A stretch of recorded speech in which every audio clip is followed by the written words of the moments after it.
Greetings, Doomcock here. I'm sure all of you have heard the news that Abdin has filed suit against CBS for Star Trek Discovery's alleged copyright infringement of Abdin's game entitled Tardigrades. Abdin consented to be interviewed by Doomcock, but only via email.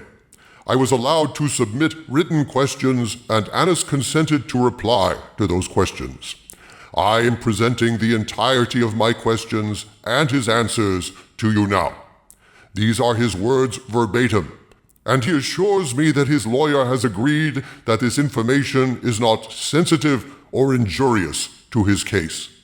I wish to present them without editing and without comment here for you now. This is the entirety of the information I possess, and I have had no other contact with him outside of this. Question 1. How did you feel when you first saw what had happened?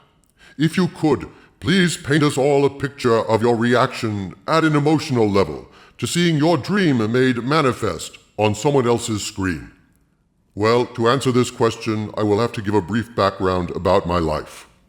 My time is a little limited here. I have a full-time job in the morning, and the rest of the day is spent in caregiving to both my elderly parents.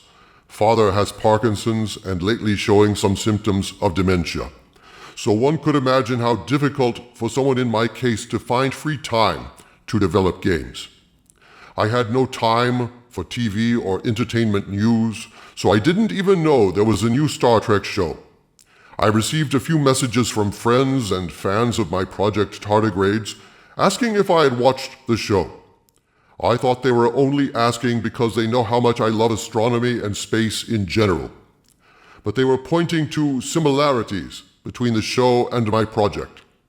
I didn't look into it because, I don't have a lot of time for this. The next day, I woke up to tens of emails from different IP lawyers from LA and New York asking if I wanted to take legal actions against CBS. I felt shocked. I had to find a way to watch the show. This all happened around the time episode 5 was aired. I watched the first 2 episodes and honestly, I liked the show. I'm your typical kind of man that can watch any space scene and enjoy it. The next few days, I watched the rest of the available episodes until they showed the giant tardigrade. At this point, I knew exactly why my friends and fans were concerned. Also, from this point on, I completely lost interest in the show as an admirer of sci-fi and just kept watching and counting striking similarities. Every time I see something copied from my project, I can only see years and years of hard work being stolen. Question.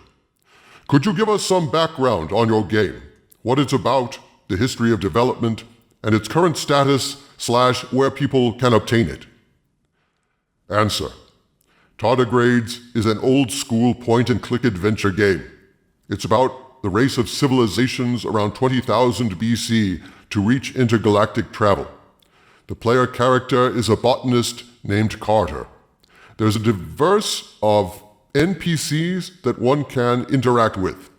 The game is also non-linear in terms of solving puzzles. There are different ways to solve puzzles, and you don't have to travel the locations in a specific order to complete the game. This is one of the main reasons it took years to develop. The project is still under development. It got greenlit on Steam, and it will be available there in 9 different languages. The project has a devlog on my blog and in the Adventure Games Studio forums starting from May 2014, where I share screenshots, characters' information and backgrounds, music, stories, video trailers, and teasers. Question.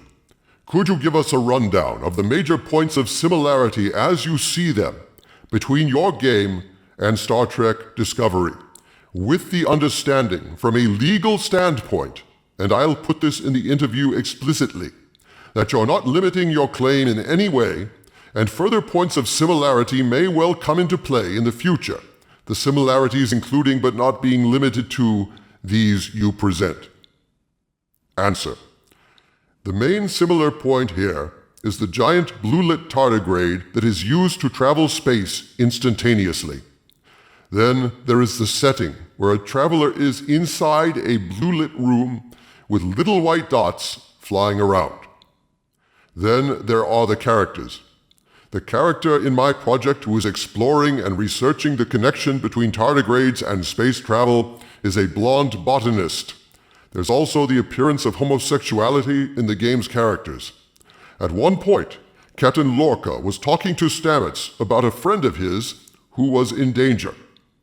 Lorca mentioned that Stamets and this friend had a strong relation, and then there was a distress call that ended with the friend dying. Later, Stamets is shown in another homosexual relationship.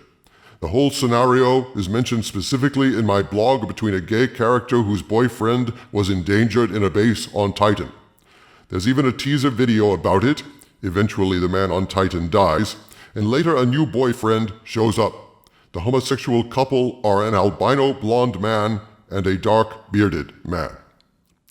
After all this, it went downhill. Orange-red curly hair, African female accused of treason, Egyptian atmosphere. I can go on forever, but I want to stick to the points I mentioned in the case file. Question: where does the situation stand now legally? You've decided to file suit. Has CBS come after you at this point, and in what ways? Answer: I filed the lawsuit. CBS did not reach me at all ever since the filing up to this point, August 25th, 2018. Question: can you tell us how you were able to have the patience to hold off on this lawsuit as long as you did? Can you describe your efforts to come to terms with CBS, if any? Answer: I was interviewed last year by John Walker of Rock, Paper, Shotgun. A few days after the interview was published, I received an email from the Vice President of CBS Law asking to talk to me in a phone call. I directed them to my lawyers. They kept postponing meetings and calls until finally we managed to make a Skype conference call. It was a very short call with no intention to negotiate. They only gave an offer, and that's it. They offered to get rid of the tardigrade and not use it anymore on the show, and they also promised not to sue me for plagiarism. There was supposed to be another call/meeting, but they didn't make it. I decided to give it time and see if they will ever contact us again. Meanwhile, I had to study a lot of U.S. laws since I'm not located in the U.S. I talked a lot with my lawyers during that time until I knew we reached a dead end with them. Question: are you familiar with the situation with Axanar? That was an incredible fan production being mounted by people who love Star Trek. It was going to be too successful, and so CBS shut it down, claiming it threatened their IP. Do you find it ironic/annoying/infuriating that a company who puts such value on their own IP seems to have violated yours with such cavalier disregard? I have learned about the Axanar case after what happened with me. As I told you, I'm not a dedicated follower, but yes, I can see the hypocrisy and double standards displayed. Question: are you going to start, or have you started, a GoFundMe or some kind of crowdfunding option to help you with legal fees?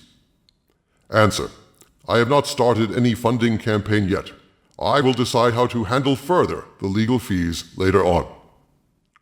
Final question: what would you like to say to everyone that no one has thought to ask you?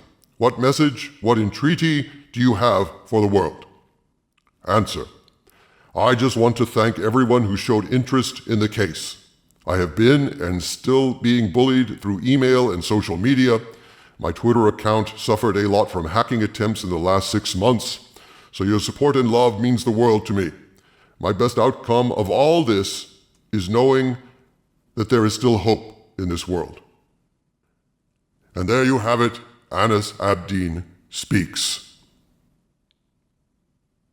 From the center of the earth, this is Dictor Van Doomcock, bidding you all stay angry.